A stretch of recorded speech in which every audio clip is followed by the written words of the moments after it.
President Sands, esteemed faculty, proud parents, devoted friends, wet siblings, congratulations to all of you. But most importantly, congratulations to the Virginia Tech class of 2017.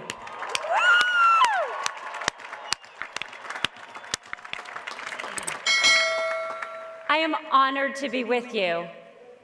And this San Francisco summer day feels just like home, just like it does with anything with tech in its name.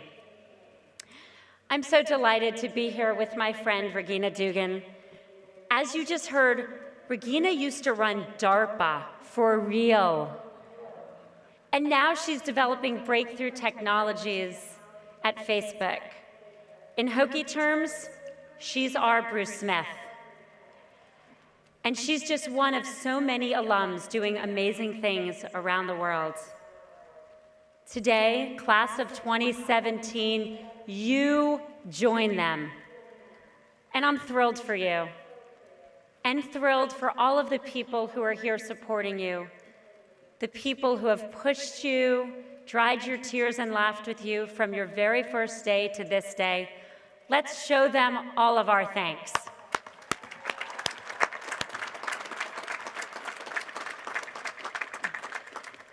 Commencement speeches can be pretty one-sided. The speaker, that's me, imparts her hard-earned wisdom, or at least tries to. The graduates, that's you. You sit in the rain today and listen like the thoughtful people you are. Then you hurl your caps in the air, hug your friends, let your parents take lots of pictures of you, post them on Instagram, just one idea, and head off into your amazing lives, maybe swinging by Sharky's for one last plate of wings before you go.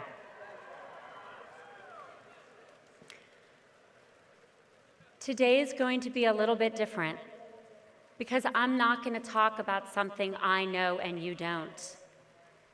I want to talk about something the Virginia Tech community knows all too well. Today, I want to talk about resilience. This university is known for so many things: your kindness and decency, your academic excellence, your deeply felt school spirit. I spend a lot of time at colleges, yes, for work, but also because I might want to relive my 20s just a little. Few people talk about their school the way Hokies talk about Virginia Tech. There is so much pride and unity here, such a deep sense of identity. And I'm going to prove it by asking you one simple question. What's a Hokie? That's it. What you might not realize is that that Hokie spirit has made all of you more resilient. I've spent the last 2 years studying resilience because something happened in my life that demanded more of it than I ever would have thought possible. 2 years and 11 days ago, I lost my husband, Dave, suddenly and unexpectedly. Sometimes I still have a hard time saying the words because I can't quite believe it actually happened. I woke up on what I thought would be a totally normal day, and my world just changed forever. I know, important day, it's raining, and I'm up here talking about death. But I promise you there's a reason, and even one that's not even sad. Because what I've learned since losing Dave has fundamentally changed how I view this world and how I live in it. And I want to share it with you on this day because I think it's going to help you lead happier, healthier, and more joyful lives. And you deserve all of that. Each of you walked a very unique path to reach this day. Some of you faced real trauma. All of you faced challenges. Disappointment, heartache, loss, illness. All of these are so personal when they strike, but they're also so universal.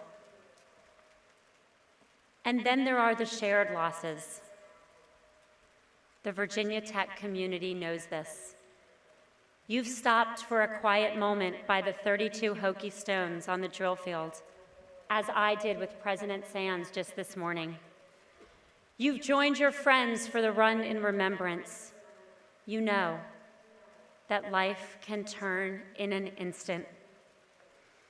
And you know what it means to come together, to pull together, to grieve together, but ultimately to overcome together.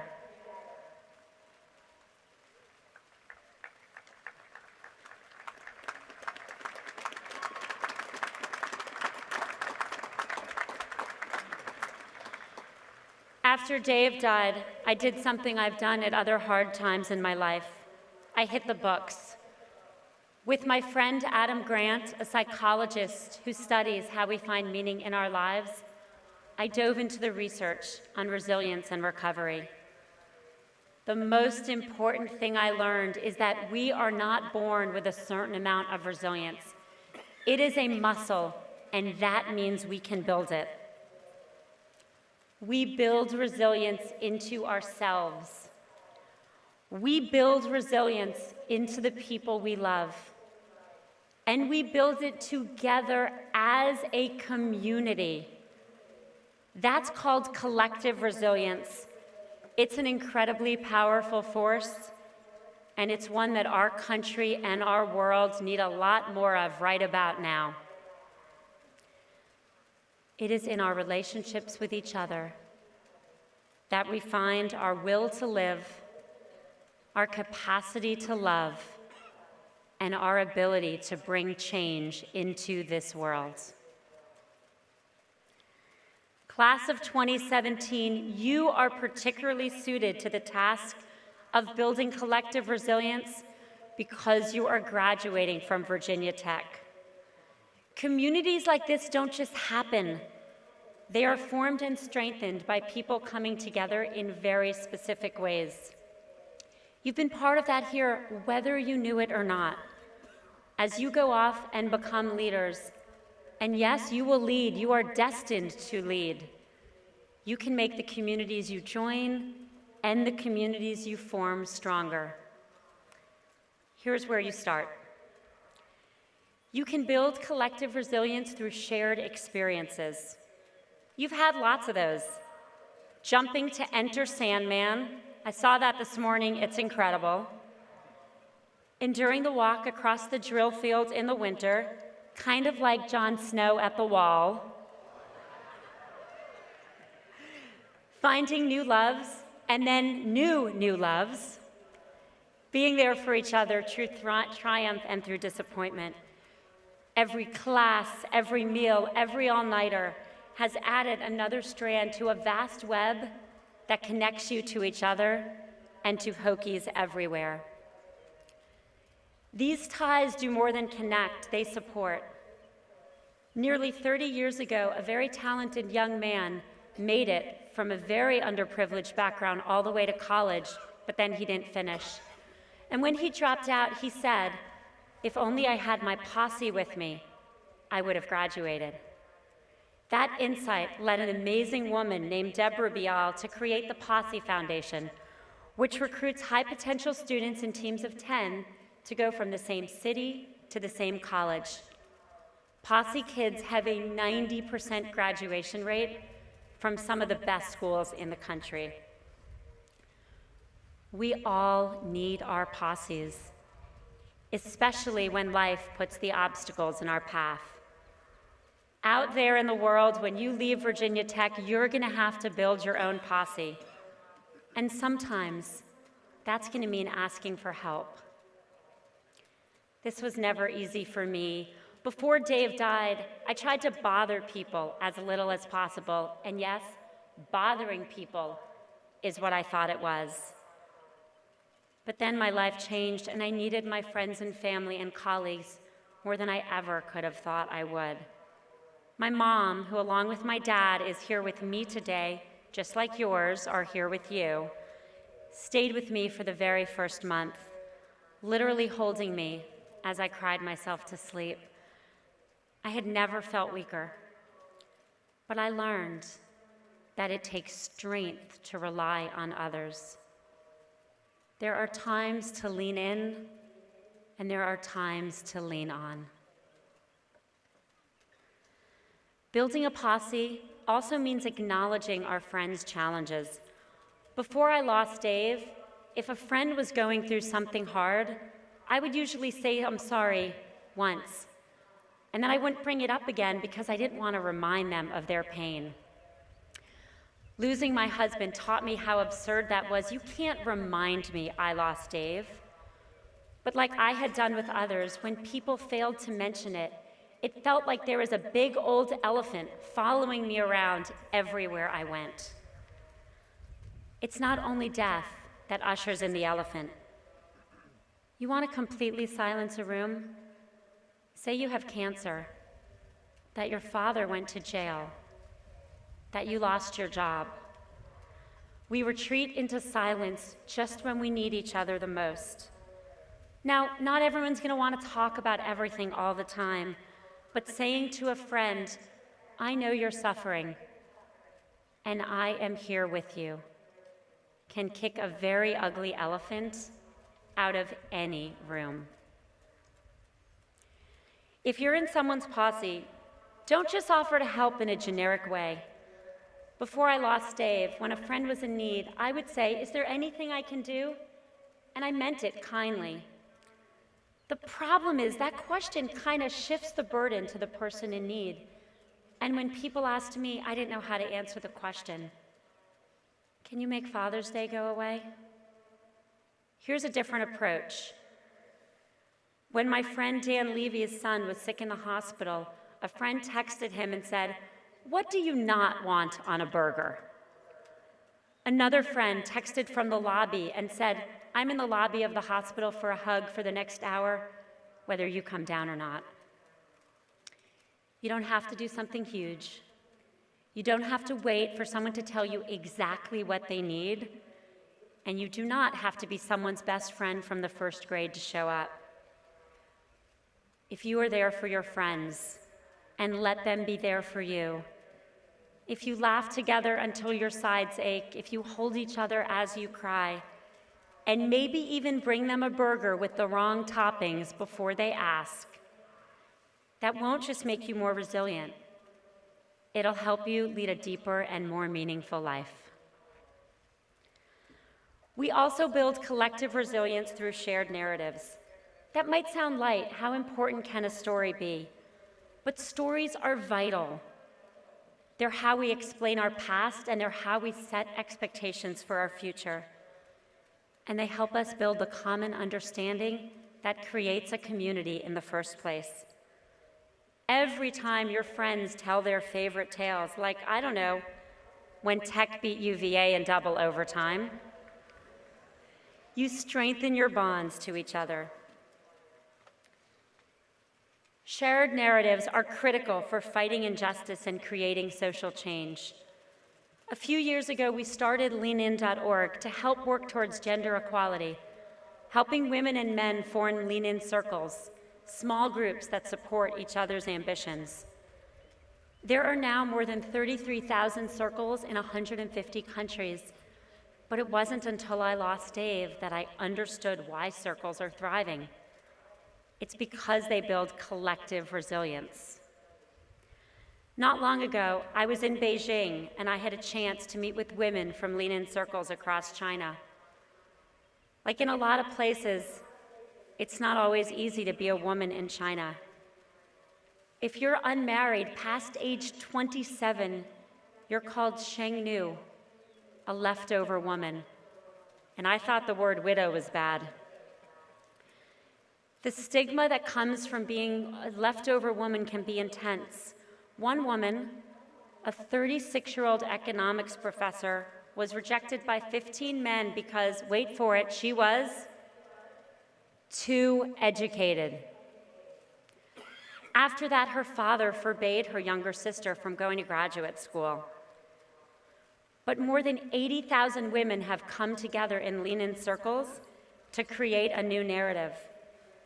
One circle created a play, The Leftover Monologues, which celebrates being left over and tackles the topics too often unspoken, like sexual harassment, date rape, and homophobia.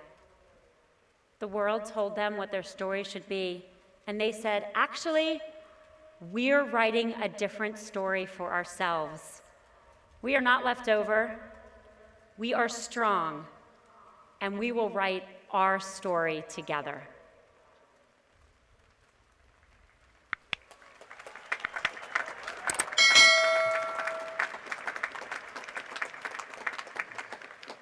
Building collective resilience also means trying to understand how the world looks to those who have experienced it differently. Because they're a different race, come from a different country, have an economic background unlike yours. We each have our own story, but we can write new ones together. And that means seeing the values in each other's points of view and looking for common ground. Anyone here a little bit anxious about your future? Not sure where the future is taking you? Sometimes me too. And you know what helps you combat that fear? A very big idea captured in a very tiny word: hope.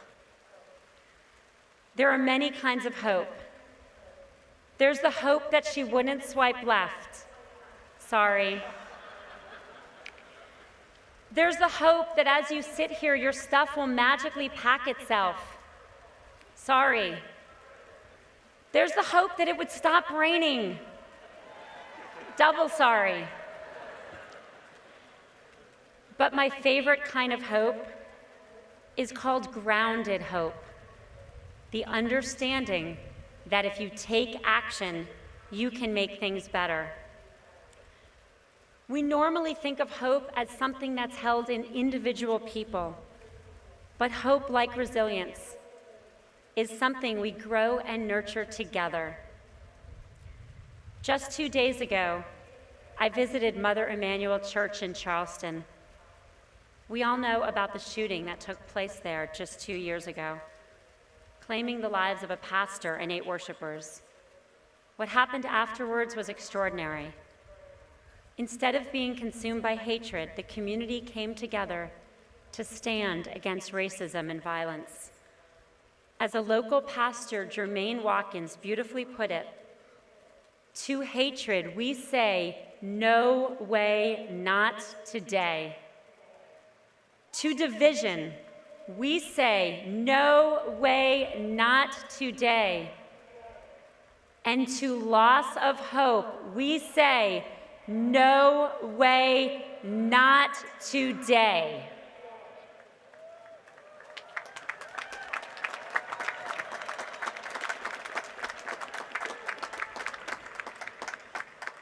That was the theme of maybe the most touching Facebook post I've ever read, and let's face it, I've read a lot of Facebook posts. This one was by Antoine Liris, a journalist in Paris whose wife, Helene, was killed in the 2015 Paris attacks. 2 days later, he wrote an open letter to his wife killers. He said, "On Friday night, you stole the life of an exceptional being, the love of my life, the mother of my son. But you will not have my hate. My 17-month-old son will play as we do every day. And all his life, this little boy will defy you by being happy and free, because you will not have his hate either."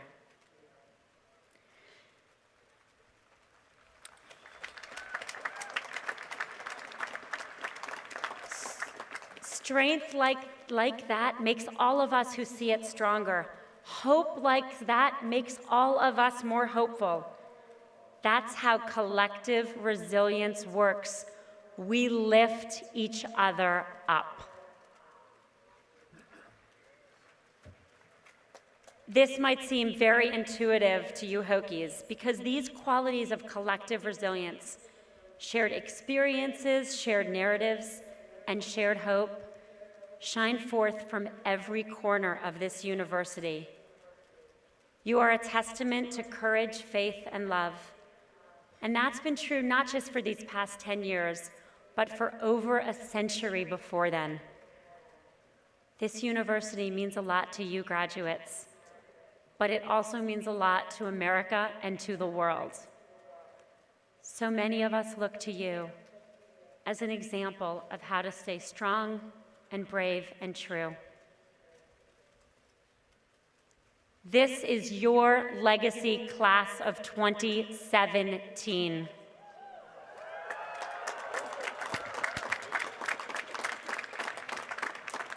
You will carry it with you, that capacity for finding strength in yourselves and building strength in the people around you. Virginia Tech has given you a purpose reflected in your motto, that I may serve. An important way you can serve and lead is by helping build resilience in the world. We have a responsibility to help families and communities become more resilient, because none of us get through anything alone. We get through it together. As you leave this beautiful campus and set out into the world, build resilience in yourselves. When tragedy or disappointment strike, know that deep inside you, you have the ability to get through anything. I promise you do. As the saying goes, we are more vulnerable than we ever thought, but we are stronger than we ever imagined.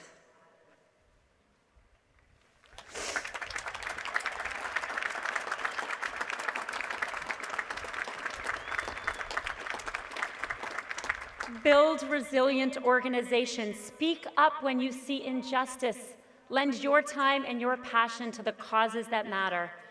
My favorite poster at Facebook reads, "Nothing at Facebook is something else's problem." When you see something that's broken, and there is a lot that is broken out there, go fix it. Your motto demands that you do. Build resilient communities. Virginia Tech founded the Global Forum on Resilience 4 years ago, and it's doing outstanding work in this field.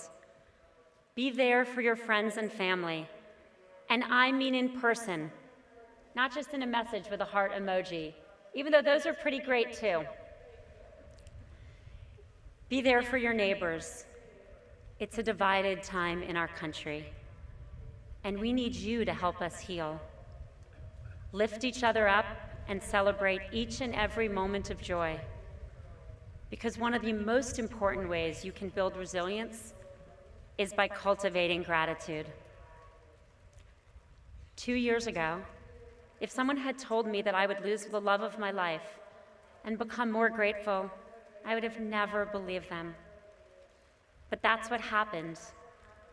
Because today, I am more grateful now than I ever was before. For my family, and especially my children, for my friends, for my work, for life itself. A few months ago, my cousin Laura turned 50.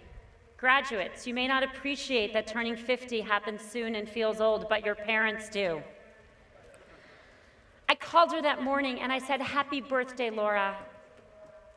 But I'm also calling to say, in case you woke up with that, "Oh my God, I'm 50" thing, don't do that.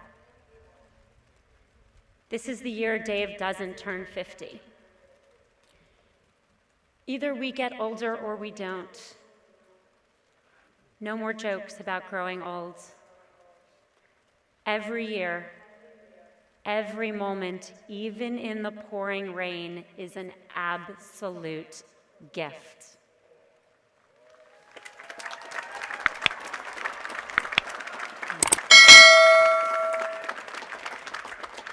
You don't have to wait for special occasions like graduation to feel and show your gratitude to your family, your friends, your professors, your baristas, everyone. Counting your blessings increases them. People who take the time to focus on the things they're grateful for are happier and healthier. My New Year's resolution last year was to write down 3 moments of joy before I went to bed each night. This very simple thing has changed my life, Because I realized I used to go to bed every night thinking about what I did wrong and what I was going to do wrong the next day. Now I go to sleep thinking of what went right. And when those moments of joy happen throughout the day, I notice them more because I know they'll make the notebook. Try it. Start tonight on this day full of happy memories, but maybe before you hit big owls. Graduates, on the path before you, you will have good days and you will have hard days. Go through all of them together. Seek shared experiences with all kinds of people. Write shared narratives that create the world you want to live in. Build shared hope in the communities you join and the communities you form. And above all, find gratitude for the gift of life itself and the opportunities it provides for meaning, for joy, and for love. Tonight, when I write down my 3 moments of joy, I will write about this, about the hope and the amazing resilience of this community. And maybe you'll write that I finally stopped talking. You have the whole world in front of you. I cannot wait to see what you do with it. Congratulations and go Hokies!